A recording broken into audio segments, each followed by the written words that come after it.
Hey, what's good, YouTube? Welcome back to the Brown Chat. In today's video, I want to do a quick walkthrough of Kamigotchi. Maybe I'm saying it wrong, but it's a really cool game. It's out currently in a testnet form. It will be going live on Anisha in the near future.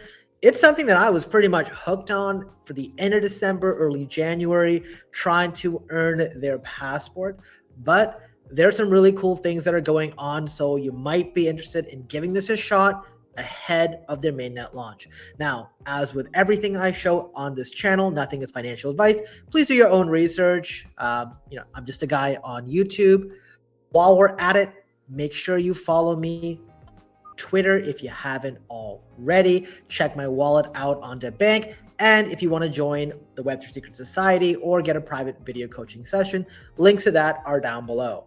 Now, today, this game is both using Anisha and Celestia sort of data framework, which is really cool. I'm not really going to get into the tech of things, but the nice thing is if you want to do this, there is no cost to you right now. And if you want to break from the market noise, why not touch grass by playing this really fun game?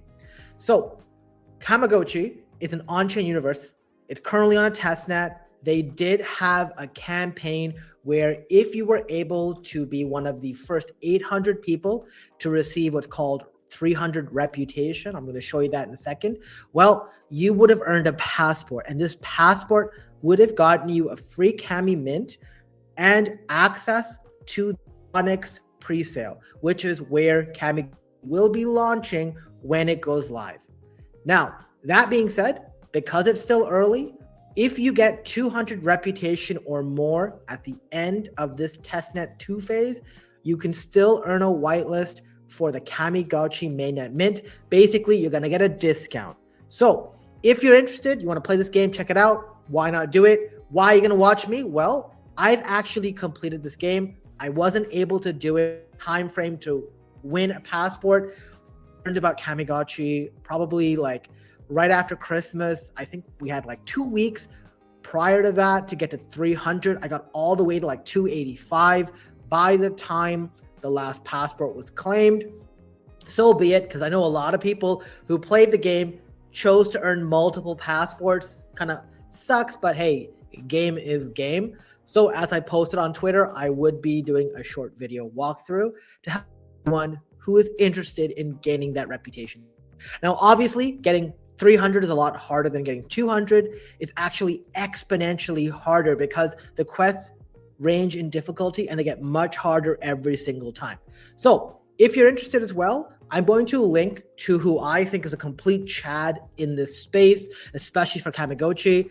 Birthday Boy, I would not have even come close to where I was able to get to without his guidance on Twitter. He's in the Discord as well, which I will link down below. But definitely take a look at this FAQ. He goes through a lot of the details of what you need to know that could really get you up to speed on that.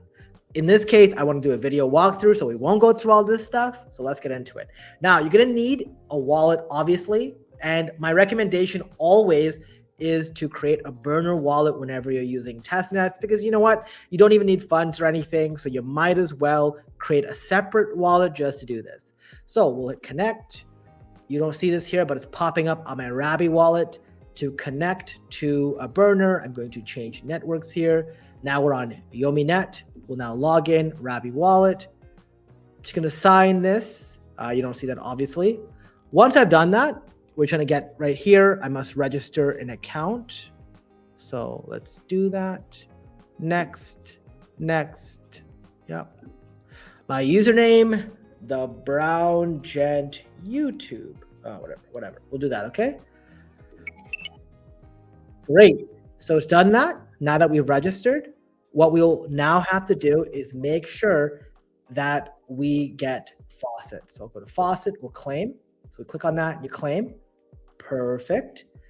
Now, I'm just gonna do this. Just do this and sign.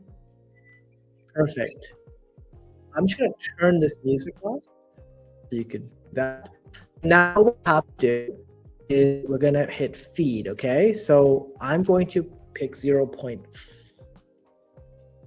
Whatever.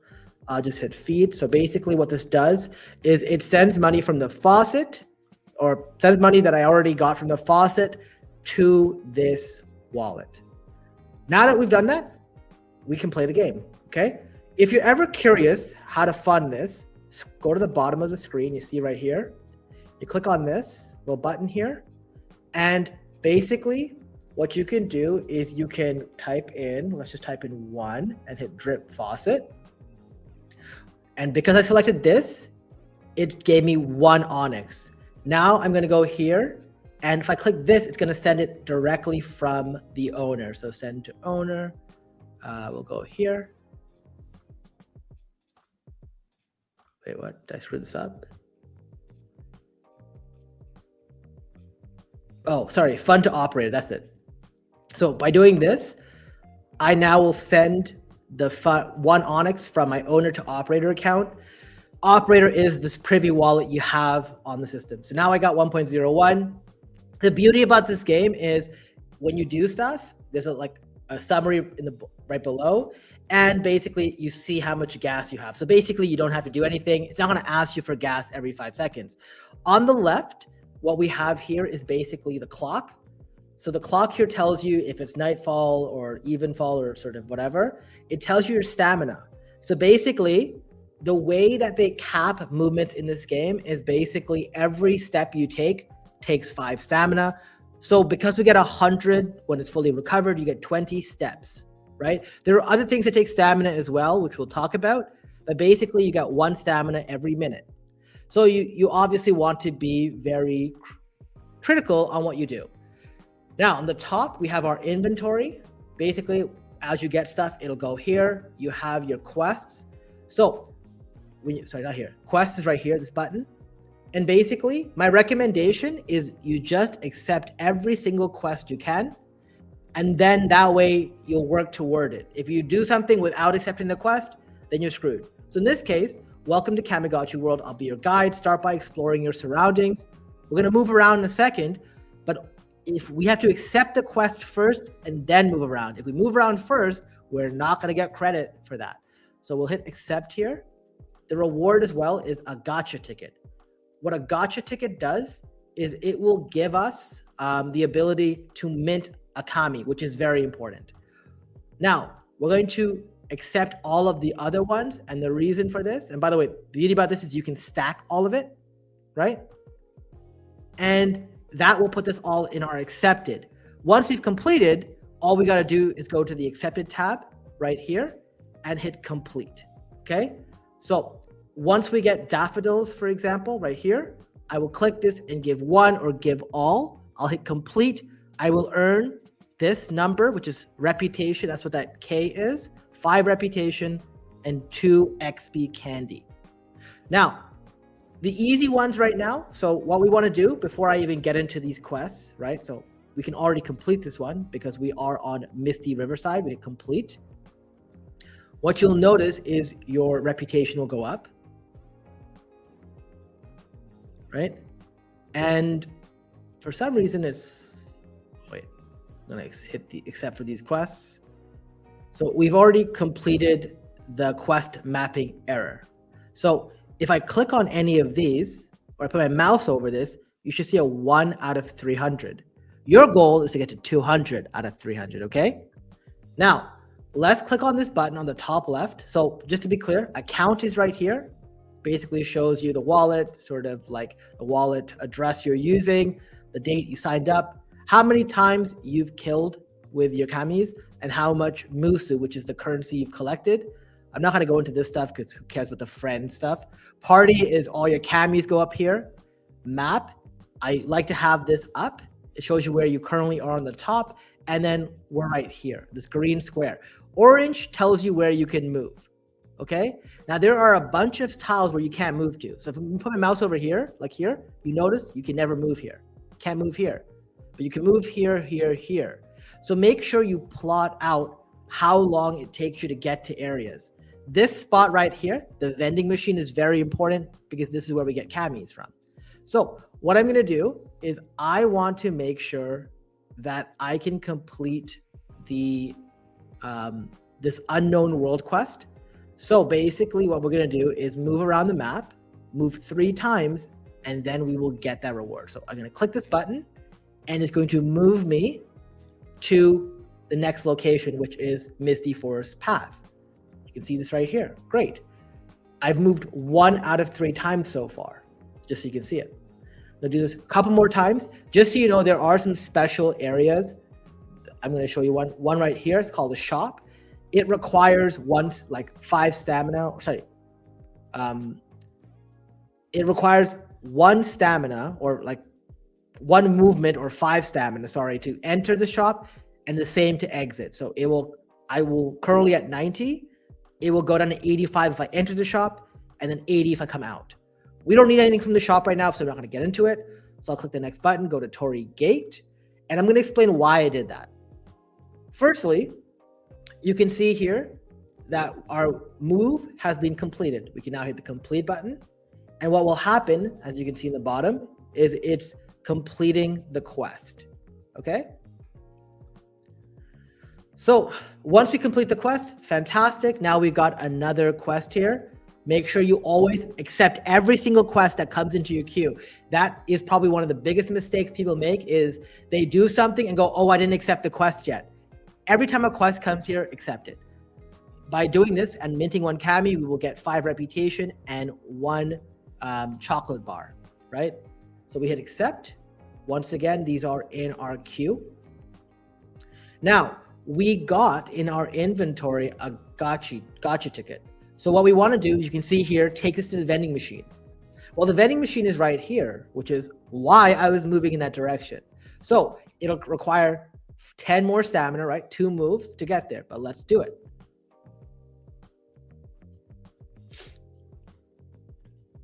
And we'll do it one more time. When you go to the vending machine, it tends to close a bunch of the stuff you have open, especially when you're fighting. So I'm going to just close this for a second. Click on the vending machine. And now I can mint, because you see I have 1 gacha ticket.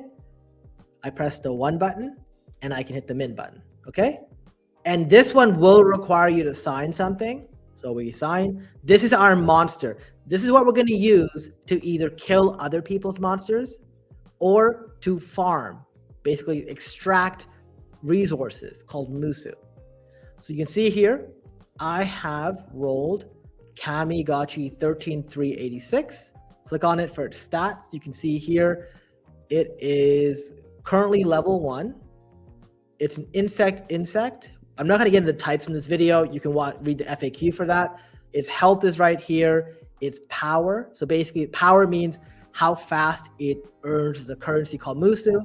Its harmony, which is how fast it recovers its health rate, and how well it is at defending against violence from other competitive kamis, right? Because the way this game works is you can either extract musu from the places you go to farm, or you can extract them by unaliving other kamis.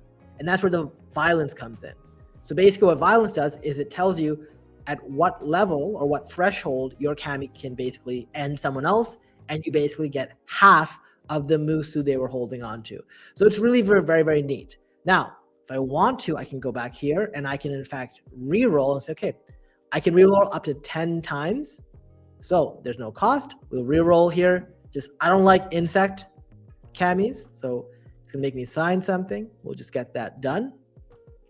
And we'll see what we get now. Okay, so just waiting for that. What's going on? Probably taking a little bit.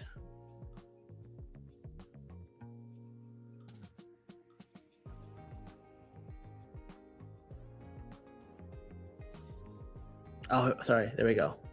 So now this one's revealed. So you can see here, that happened over here. I got another level 1, this time normal Eerie, way more health, way more power, a little less harmony, but decent enough violence. You can keep re-rolling. Sometimes you get higher than like level 1. I've re-rolled and got like higher levels, but so be it.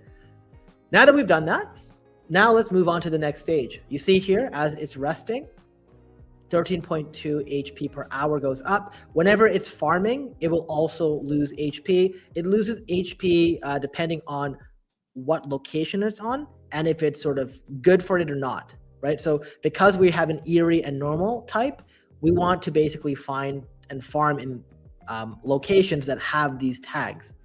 Okay.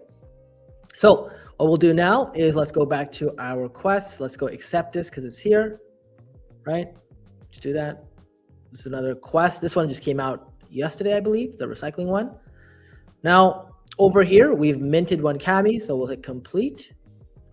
So we're now going to get 5 reputation and a sort of chocolate bar. It also says we've completed this, harvest for 5 minutes, which, oh, sorry, this is the new quest. Once again, we're going to accept because the moment we harvest for 5 minutes or more, we will get this. So now we'll go over here. Anytime you can complete a quest, even if you don't have this, do it. We don't have a candle, a gingerbread cookie, and mistletoe, but it's likely a bug on testnet. So we're still going to do it anyways, just because it will give us the reputation and also potentially open up more quests like you see here. So we'll hit accept here. I hope that sort of makes sense, okay? I hope this questing idea makes sense. There's also a chat thing up here, which you can use. I don't really use it that often, but now we have no quests available, just accepted quests and nothing that needs to be completed. So let's look at the quest we want to do. So this one is harvest for 5 minutes. Great. This one over here is mistletoe, pine pollen, things we don't have anything of, right? At inventory, we now have this. And basically what that does is it heals our Kami. So let's go back to the map. I'm just going to show you a couple things right here, just to sort of get you started so you understand. You can see here as we move, it tells us how many people are on the tile and how many Kamis are harvesting. This is a good tell to let us know if we're trying to unalive other Kamis, where we should be going. So let's go to Torii Gate over here. Let's go to the shop. I'm going to show you the shop. Where are we? Oh, sorry. The shop is on Tunnel of Trees. There you go. So when we go to the shop, if it's load, we click the shop, we'll hit enter. And sometimes it bugs out, so you just have to hit enter again. The bottom really helps by seeing that. Now you talk to this chick. I don't know you, please stop. Sorry. You gotta basically click on this cash register. And depending on how much cash you have, you can basically buy things. So red Gotchi ribbon is cool because if your Kami faints, this is how you pay to get it revived. There's another way to revive it, which requires you to go to the waterfall. You get one of those per day, but typically you get to a point where you don't have your Kamis die. You can also buy that ghost gum that we have, right? Gives you 25 health, fruit candy, 50 health, gacha cookie sticks, 100 health. The scroll of shop teleportation basically just teleports you here. Ice cream is these different tiers of ice cream are used to basically restore your stamina. So when you have money or Musu and you need more moves, this is better for you. And space grinder and portable burner will be used later to complete some quests as you get some other items that you need to break down or build out into something. To exit, we hit the exit button and hit the leave button. Once again, going in and out cost us 10 stamina or 2 moves, okay? You see here, we're down to 56 stamina right now. So now what we can do is let's just go to Shady Path. I'm going to show you a few things here, okay? So once we go to Shady Path, there's another tab we haven't opened yet called Harvest. You can always have this open too as you move around as well. What it does is it tells you the type. So here it's normal. So any normal Kami, whenever it goes here, will take a little more damage, but their growth, their sort of farming rate goes up. And it tells you the items you'll get as well. So everyone gets Musu. You can also get common stone, at common a wooden stick, and an uncommon a daffodil. So basically you have this bar. And let me add this Kami to the node. Every time you add a Kami, just so you know, there's a cooldown, both to put your Kami onto the node. So you see here it counts down 175 seconds. And what will happen is during that time, you can't interact with it. You cannot feed it. You cannot claim the Musu it's gained. You can't take it off.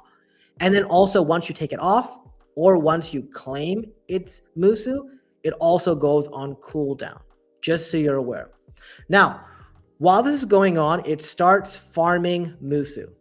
And once it's like, let's say you earn 50 Musu and then you claim, the moment you either claim Musu, which is this button right here, or stop, which is claim and take them off the node, it will add your Musu collected to this bar. This bar is not cumulative across different locations. So basically, if you get 50 here and 50 on another, that's not 100, it's 50.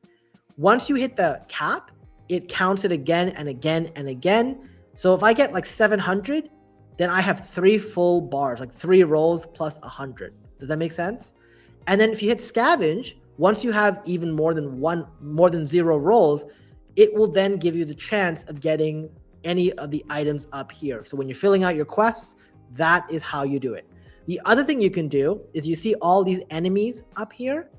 Basically, what I like to do is forget cooldown. I click on health percentage, and basically it rates it on who's taking the most damage. And once my thing is off cooldown, it'll show me at what health can my Kami basically get rid of theirs. And then I will get half of whatever they're holding. So in this case, they're holding 273. I would get 137 Musu. And then I could claim it after my cooldown. Every time you unalive someone's Kami, you also go on cooldown. I hope that is clear.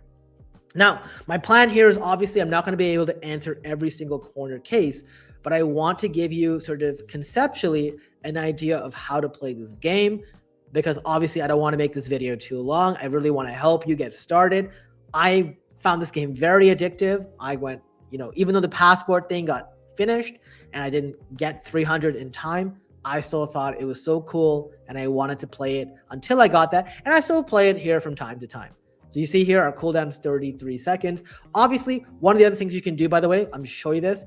While I'm waiting, I can go and travel without my Kami. Once my Kami is on a node, it literally shows up on the map here, and I can go and travel and do whatever I want. It's kind of like leaving your kids with a babysitter. So don't worry about that. So one thing you can do is literally drop off your Kami somewhere, and as you build up the number of Kamis you have, which you will as you earn reputation, then you can sort of put them out everywhere and move around, do stuff, come back and check on them. One more thing, you see these 6 buttons? There's a reason for them. Once you get to 25 reputation, you can click this button right here. You can click it right here where my mouse is, and basically you will get another gacha ticket, and then you can go and mint another Kami. Same thing happens when you get to 100, 150, I think this is 200. Was it 200? Yeah, I think it's 200, and then 250. So as you get to this, as soon as it's full, just click on the button and you'll be able to get the gacha tickets, okay? That's just another thing, so you don't end up doing this all with one Kami. I think like very, very fast, if you do this, you should be able to have an army of Kamis. So let's go back and see how our Kami is doing. Always check, there's no quests available. Perfect. So it's cooldown is 0. Now if I put my mouse over this, so basically my Kami can kill this one under 21 health. It's currently 62 health. Now, the reason for that is their Kami is obviously a lot more developed, right? So their Kami is level 19, right? It's got way better violence and everything. So obviously, you've got to train your Kami to basically be able to do this stuff. So you want to increase its violence if that's the case. And then you also basically want to increase its health. And the reason for that is every time you hurt someone else's Kami, like you take them out, they do recoil damage to you. And it will tell you as well, once you're able to liquidate them, how much that will be. So you can see here, like my Kami at this one will not be able to do it. Obviously, on my other account, I was out there sniping Kamis all the time, taking their money. You see here, I can click this button, collect harvest, and get the $2. Or I can stop harvest, collect the $2, and take this off the node. I can also press this button, feed Kami, and feed it this and give it 25 HP. It'll pick up my items, but I have no reason to because we're at 99 health. Remember, we want to make sure we track our health of our Kamis because they do go down over time. And the reason for that is every time they're farming, it hurts them too. So we click on party and you can see here, it gives us a stat. As our Kami is here, every hour we get 30 Musu, but we lose 7 HP. So I hope that also makes sense. Okay, so this is pretty much a very simple way of playing this game. Is there a lot more stuff that's to it? For sure, but this should get you started. I really hope you have a fun time playing. Let me know in the comments below if you have any questions. Follow me on all my socials, and until next time, I'll see you in the next video. Happy hunting, and thanks again for watching.